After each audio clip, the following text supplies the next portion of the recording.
Fala, fãs de esportes, vocês que estão chegando agora, a gente está repercutindo a vitória do Flamengo, a super vitória do Flamengo em cima do Olímpia. O Flamengo está nas semifinais da Libertadores 2021, 5-1, o agregado 9-2. Só para o pessoal ficar já se ligando na história, já ficar ligado no Flamengo e no Flamengo sim do Renato Gaúcho. Vou mostrar uma tela, Fábio, e eu quero mostrar essa tela, é uma tela muito interessante para mostrar também o tamanho do Renato Gaúcho hoje para o futebol brasileiro.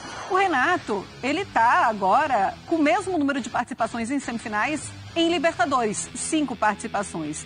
E aí a gente tem o Filipão, 95, 96, 99, 2000 e 2018, e o Renato Gaúcho, 2008, 2017, 18, 19 e também 2021. E a gente lembra também que o Cuca pode alcançar o Lula se também chegar nessa semifinal, com 4 participações, o Cuca 2003, 2013, 2020 e também pode ser 2021.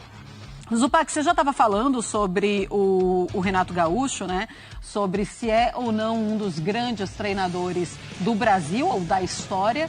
Eu vou falar com o Fábio Luciano, por favor. Porque faz muito tempo que eu não falo com ele e eu quero também saber a opinião dele. Eu também quero. Ele vai falar e aí você já fala também sobre o Renato Gaúcho. Com certeza. Ô Fábio, fala aí o que é que você acha. O Renato Gaúcho, ele já tem esse tamanho? Ele já é um dos maiores da história? Marcelo, os números mostram isso, né? O Renato, principalmente no Grêmio, ele focava muito na Libertadores, né? Então ele abria mão, muitas vezes, de outras competições e fortalecia o seu time, né? Seja na questão técnica, na questão física e mental, para que esses times também chegassem, né, longe dentro dessa competição. Foi assim também com o Fluminense, enfim. E no Flamengo, agora, ele se inicia um trabalho e pelo que o grupo tá passando, né? Pela qualidade do grupo, se ele permanecer no Flamengo, ele vai até aumentar esses números. Então, assim, eu respeito demais o Renato. Eu acho que é um vencedor, né? O espírito vencedor que ele tinha como atleta, ele também traz como treinador.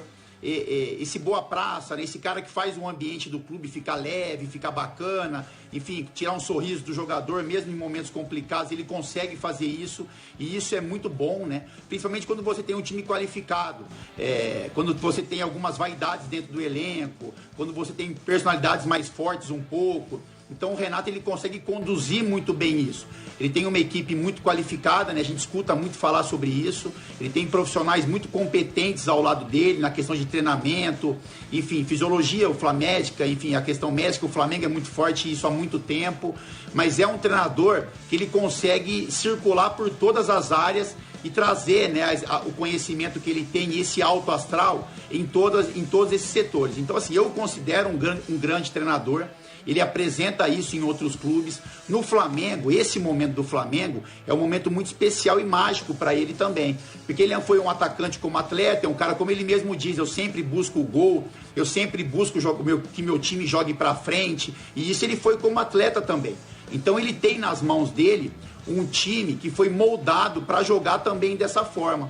Então a gente acompanhou um pouquinho a entrevista do Arão, e quando ele é questionado sobre isso, né, ao Renato que trouxe essa intensidade, é o Renato que empurra vocês a buscar o gol a todo momento. O Arão, é lógico que ele respeita o trabalho do Renato, mas ele fala muito, o grupo é isso, né? Esse grupo foi moldado para jogar dessa forma. É um grupo que está pronto para tentar buscar as maiores chances de gol que puder dentro de uma partida, que vai botar intensidade para vencer todos os jogos. Então isso se passa por quê? Pela montagem de elenco, pela qualificação dos jogadores, né? O Flamengo tem jogadores de Diego Ribas, Felipe Luiz, né, jogadores experientes, que Rodrigo Caio, enfim, que não está jogando, mas é um cara também que já tem uma bagagem de seleção brasileira, e outros jogadores, Gabigol, enfim.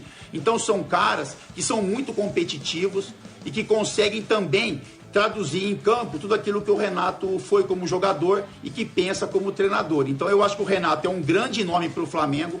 Eu acho que a diretoria do Flamengo acertou muito, né? Cada vez a gente percebe que acertou ainda mais no dia a dia com os resultados que o Flamengo vem apresentando, mas ele tem nas mãos um grupo muito qualificado, um grupo muito competitivo, um grupo que quer botar intensidade em todos os jogos, e isso com certeza facilita muito o trabalho do Renato. Marcelo, a minha opinião, assim, o maior mérito de um treinador é quando ele consegue extrair dos seus jogadores o máximo que ele consegue. Ele consegue colocar os melhores jogadores em campo, né? Então ele ele acha um esquema tático para que esses caras estejam em campo e dentro das 4 linhas, o treinador consegue extrair o máximo desses atletas. E aí ele está conseguindo fazer isso muito bem com esse time do Flamengo, que já foi um pouco moldado, né? Quando o Renato chega, ele resgata a confiança de alguns jogadores, ele empurra o time um pouquinho mais para frente, ele dá liberdade para os jogadores de frente terem uma movimentação como tinham também em 2019. Então, assim, o Renato é muito bom, mas o elenco que ele tem em mãos faz do Renato no Flamengo ainda maior.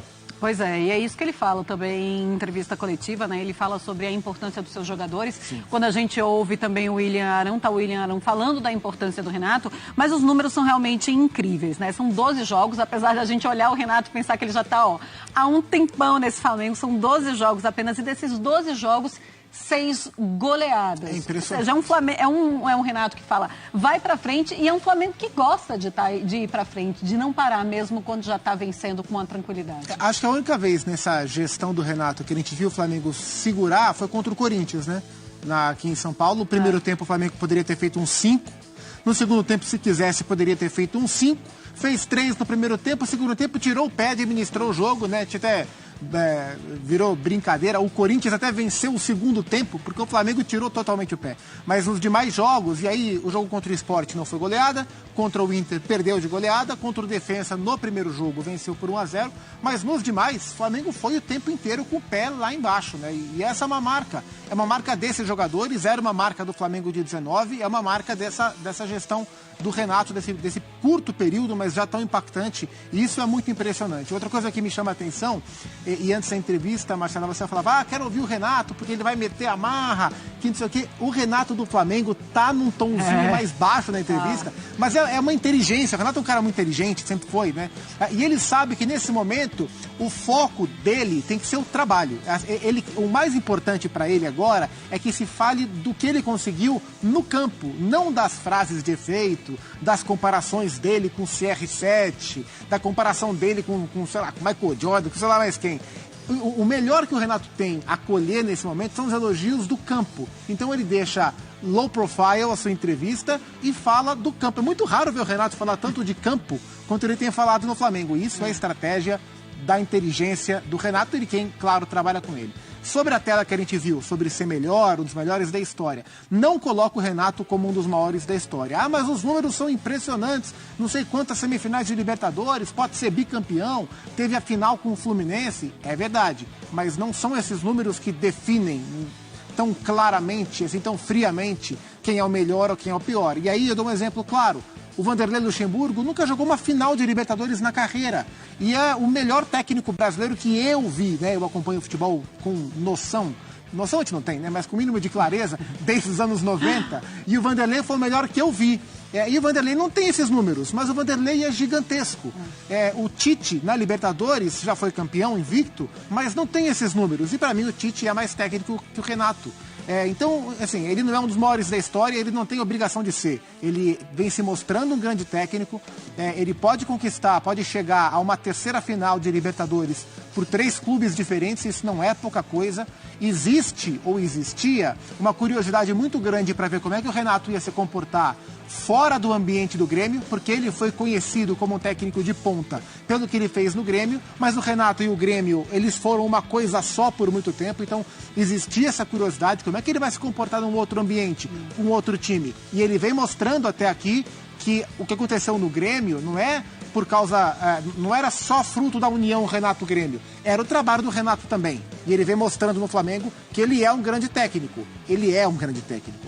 Um dos maiores da história. Calma, isso ele não é.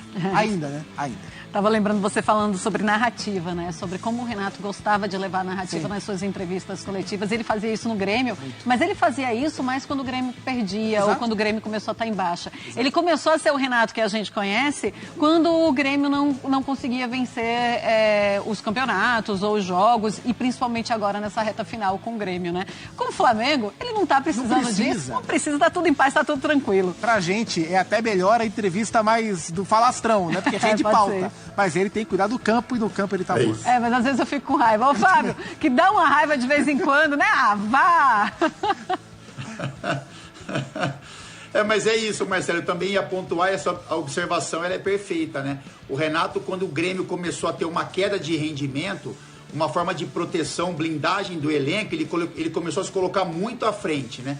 Então, assim, ele tentava proteger o elenco, ele tirava todos os problemas que existiam no dia a dia do Grêmio e colocava a imagem do Renato. Então, ele resgatava histórias como jogador, ele causava conflitos com a imprensa, mas era uma forma, assim, na minha visão, de tentar proteger o elenco e proteger um rendimento que o Grêmio já não tinha mais.